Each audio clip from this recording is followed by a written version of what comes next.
Sandwiched between the River Mersey and the sprawling Dee estuary, the Wirral has strived to keep its independence as part of Cheshire. Historically, this was shattered in 1974 when the top part of the peninsula moved to the new county of Merseyside, along with Liverpool, but administered separately as the Metropolitan Borough of Wirral from Wallasey, a move that did not receive widespread approval.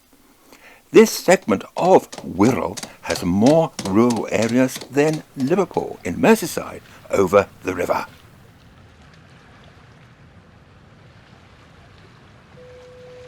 On a recent visit, after lecturing to Heswell Photographic Society, I was taken by club member David Ford on a fascinating and absorbing tour of Wirral that included Port Sunlight, Birkenhead Priory and Docks, New Brighton and Hoylake. Port Sunlight is a model village created by William Lever, and at its centre is a war memorial that commemorates those workers who never returned from the First World War.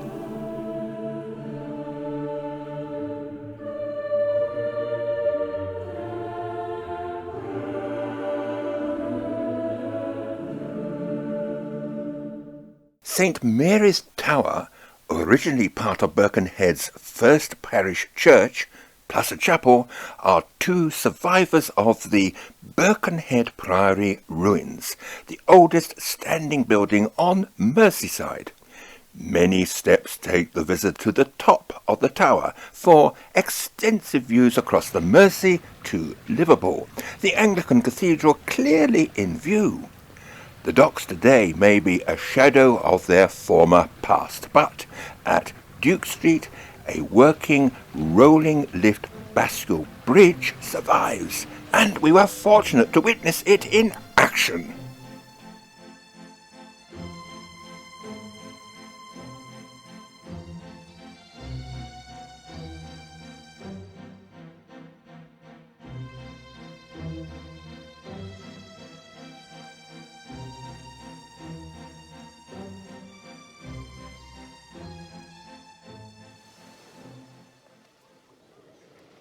New Brighton brings more than a breath of sea air, but Hoylake, along the coast towards the Dee estuary at Red Rocks, this is one of the best sites for appreciating a classic sunset over the Welsh coast.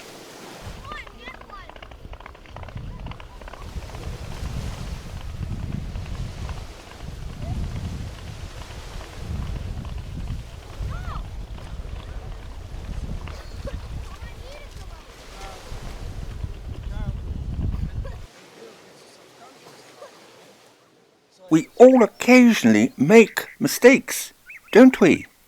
Being a bit of a train buff, I grew up with the decline of the railways after the beaching cuts. I like to stroll in my own dream world on former rail routes that are now footpaths. Sunday was reserved for the Wirral Way, previously a line from Hooton to West Kirby. Now a country park and apparently the first to be designated in England. On Saturday, David took me to a preserved station at Hadlow Road. I returned the next day with the intention to walk from Hooton 6 miles to Parkgate overlooking the Dee estuary, but disaster struck. I walked it okay, all 12 miles there and back, but when I came to take my first photo, nothing happened. Yes, I remembered to recharge the battery, but had left it in the charger back at the hotel. That was too far away. But, yes, I had a second camera, didn't I, in my pocket, my iPhone. Therefore, forced to use it, I continued, unabashed, with my smartphone to Parkgate. I managed to spot meter and adjust in Lightroom. Guess which ones are taken with the iPhone, and whilst they will never make large prints or be suitable for publication, They, well, just about passed the YouTube quality test.